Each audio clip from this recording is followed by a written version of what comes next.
જે નડિયાદ મહાનગરપાલિકા water works department દ્વારા 4,73,38,056 ખર્ચે 4 કામો અંડરગ્રાઉન્ડ સમ્પના મંજૂર કરવામાં આવ્યા છે.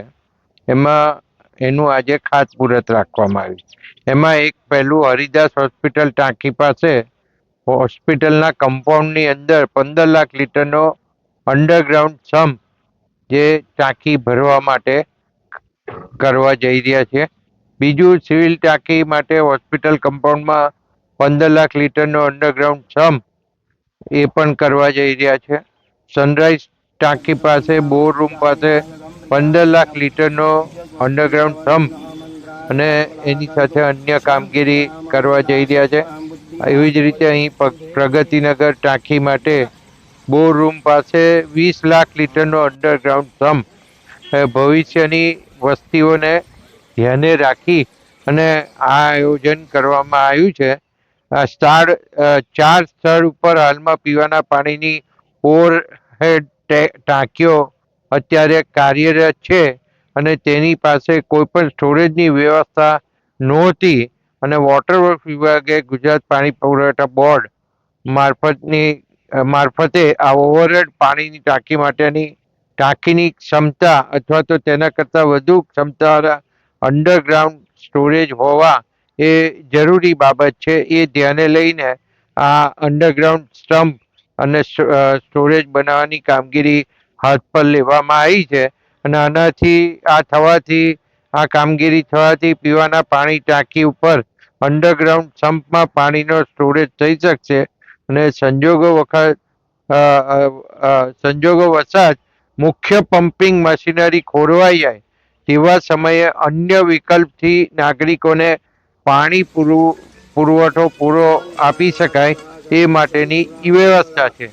ઉપરોક્ત જણાવેલ 4 ટાંકીઓમાંથી અંદાજે 6 વોર્ડમાં રહેતા નાગરિકોને આ યોજનાનો ફાયદો મળવાનો છે અને અંદાજિત 15,000 કનેક્શન ધારકોને આનો ફાયદો મળી શકશે. આ કામ પૂર્ણ કરવા માટે 15 દિવસ જેટલો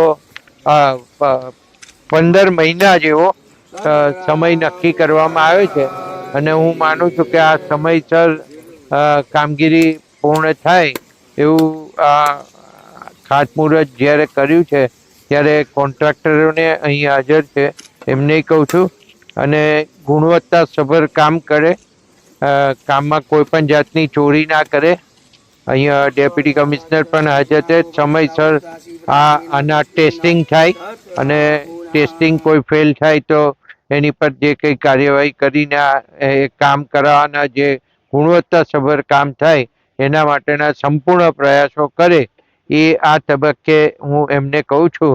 અને ખાસ તો વાત એ છે કે આપણું જે મુખ્ય પમ્પિંગ સ્ટેશન જે છે જે કેનાલ આધારિત છે ત્યાંથી જે પાણી બધી ટાંકીઓમાં ચડાવવામાં આવે છે તો આ અંડરગ્રાઉન્ડ સમ્પમાં નાખી આ પાણીનો સ્ટોરેજ થાય અને આ પાણીથી ઉપર ટાંકી ઓવરહેડ ભરાય એ પણ આયોજન છે. એટલે આ બધું ધ્યાને રાખી વિચારી અને મને એવું લાગે છે કે આપણે એ નર્મદા એટલે કેનાલનું પાણી દિવસમાં એક વખત આપણે આ સપ્લાય પીવા માટેનું પાણીનો આપતા હોઈએ છીએ જે પીવામાં તમે વાપરવા માટે આપણને યોગ્ય TDSનું પાણી મળી રહે છે. તો આ નડિયાદની પ્રજા માટે એક સુવિધા જે 6 વોર્ડની અંદર આ કવર થાય એવો અંડરગ્રાઉન્ડ સમ્પ બનાવવાની કામગીરીની આજે શરૂઆત કરવામાં આવી.